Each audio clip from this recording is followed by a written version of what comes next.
this is Dave with NTI Online, and today we're going to go over troubleshooting an ASO code on a TI series boiler. Now, the one I have in front of me here is a TI 150 Combi. The process is going to be the same for the TI 100, the TI 200, and the Combi models. It doesn't change the troubleshooting at all. ASO means air switch open, and what that means to the Sentry controller is that it's attempted to start the burner and it's running the fan, but it doesn't see this air switch closing, and the air switch is there to prove that we have enough airflow to maintain safe combustion. So the first thing you're going to want to do anytime you see an ASO code is you're going to want to go over to your fan, put your hand on it, see if the fan is spinning. If for some reason the fan isn't spinning, you want to reach in back, and this is a little bit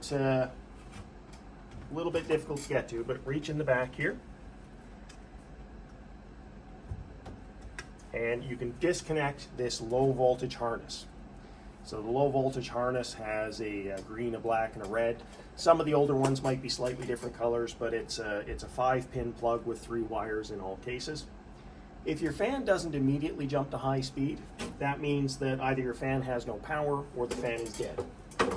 If you suspect that your fan has no power for some reason, which is unlikely but possible, you're going to want to set your voltmeter to AC volts. You're going to disconnect the high voltage fan harness. You're going to back probe between the black and the white, and if you have 122 volts, the low voltage is disconnected. When you plug this in, the fan should go straight to high speed. In this case it did, which indicates the fan is probably okay. I'm just going to leave it turned off to keep the noise down for the video. Once you've verified that the fan is capable of running, the next thing you're going to want to inspect is that the tubing going to your air switch is in good condition. Look for tubes that potentially could have become disconnected, water, moisture in here. We've, in rare cases, even seen bugs or things get in here which can interfere. If you have an older unit, the older units will have a black air intake elbow. This one's newer, so you're unlikely to have a problem here, but if you do have an older one and it's got a black elbow, one of the things that sometimes happens, and this is usually just after a service, when this gets removed, these older elbows had a clear piece of rigid plastic, and basically when you went to remove this for cleaning, it would snap off inside. So this is what a good air metering elbow should look like. The tubing sticks about 1.5 inches past the face of the elbow. So just make sure there's no birds or mice or anything in here. Make sure that this is in good condition, straight and centered into the venturi. Once you've verified that that's all correct, if potentially the boiler has been serviced or repaired recently, there's a chance that the tubing or wiring to the air switch may be incorrect. This sometimes happens. So let's reassemble this. We'll push that in, make sure it's nice and square and straight. Tighten the clamp back up. And verify that this part down here is disconnected. Let it breathe air from the room. If your problems go away, then that means the blockage is between here and the outside world, so you'll want to start going there. The way to hook up the tubing properly is this branch T fitting has one line that goes up to the gas valve. It's got a little clamp on it, so we'll shove that on there. The second branch of this elbow goes to the negative pressure port on your air switch, which is this back port here. So we'll connect that up. And then the front air port, which is actually the negative, is going to go around and go to this tube that's on the air metering elbow down here. So once the tubing is correctly placed, the next thing you'll want to inspect is these 2 wires. The air switch has 3 contacts. The ones that we use are number 1, which is in the middle, and number 3, which is down here. If 1 and 3 are connected properly, just inspect this wiring. This green wire goes to a case ground. The white wire goes back to pin 5 on the Sentry controller. Make sure all that's in good condition. At this point, you'll want to check the setting on the air switch. So the setting is 0.2 inches water column. So you'll see here it has 0.08 IN H2O.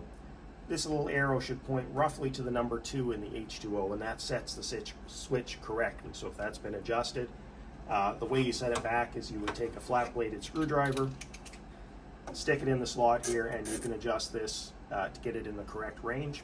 But the number 2 in inches H2O is the right position. It's important that you don't lower that setting. That will interfere with the safety of the boiler.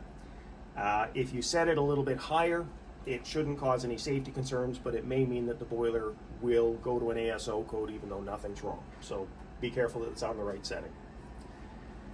So now that we've verified that, in this case, we'll assume that the blower is working or appears to be working. I'm going to plug everything back in so it operates normally. We'll move to the next step in troubleshooting. So once we've got this plugged back in, we have a call for heat. You may not hear it on the video, but the blower is actually running, and I've got a bit of suction here. You can hear that the fan is ramping up and down, and this is the programming that's built into the Sentry control. And what's happening here is the controller is trying to remove any moisture that may have built up in these tubes, and that's what the ramp up and down is. So this is normal operation. When it goes to high speed, it's trying to clear a blockage, and when it drops to this lower speed, and sometimes you can't hear this when it's got venting, so always put your hand on there to feel for the blower vibrating. That means it's actually attempting ignition during this slow section. In this case, our air proving switch has not pulled in or not proved, so the next step would be to verify if this switch is open or closed. There's 2 ways to do that. One is just an easy way, is to disconnect these 2 wires, pull them off the air switch, and if you short these 2 together, what should happen is your boiler should attempt to ignite at this point.